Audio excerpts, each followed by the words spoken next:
4 अनोखे संगीतज्ञ।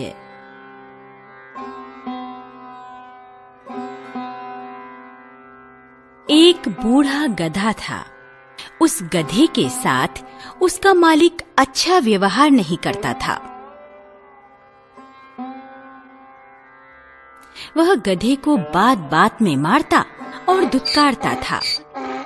अपने मालिक की निर्दयता से तंग आकर गधे ने भाग जाने का निश्चय किया। उसने शहर जाने की सोची। वहां के संगीतज्ञ दल को गायकों की तलाश थी।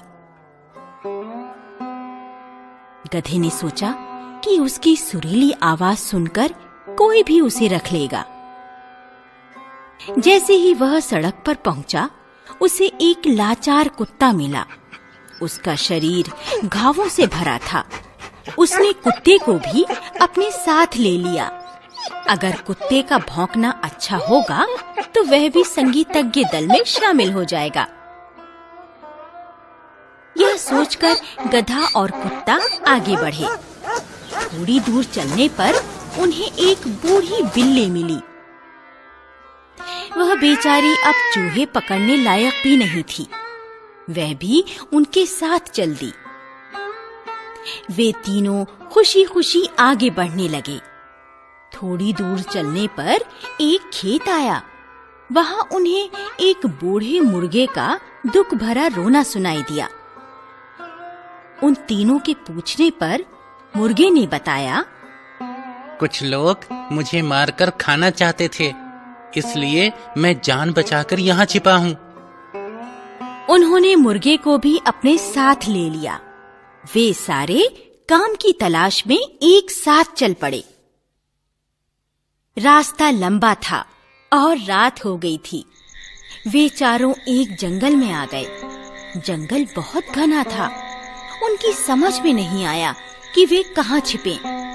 अंत में मुर्गा एक पेड़ पर जा बैठा, बिल्ली पेड़ की निचली शाखा पर और गधा व कुत्ता पेड़ के नीचे सो गए।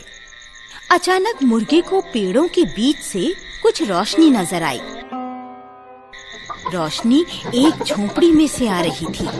उन्होंने झोपड़ी में शरण लेने का निश्चय किया।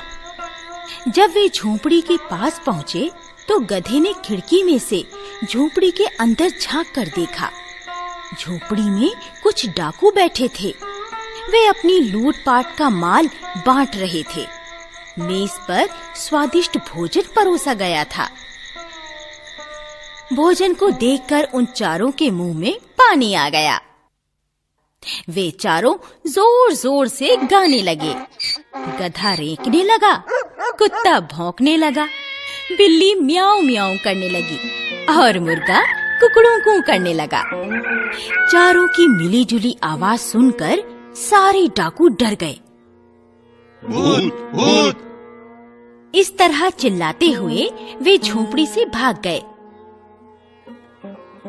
अब वे चारों मिलकर उस झोपड़ी में रहने लगे। कई साल तक वे मजे से उसमें रहे और संगीत का आनंद लेते रहे।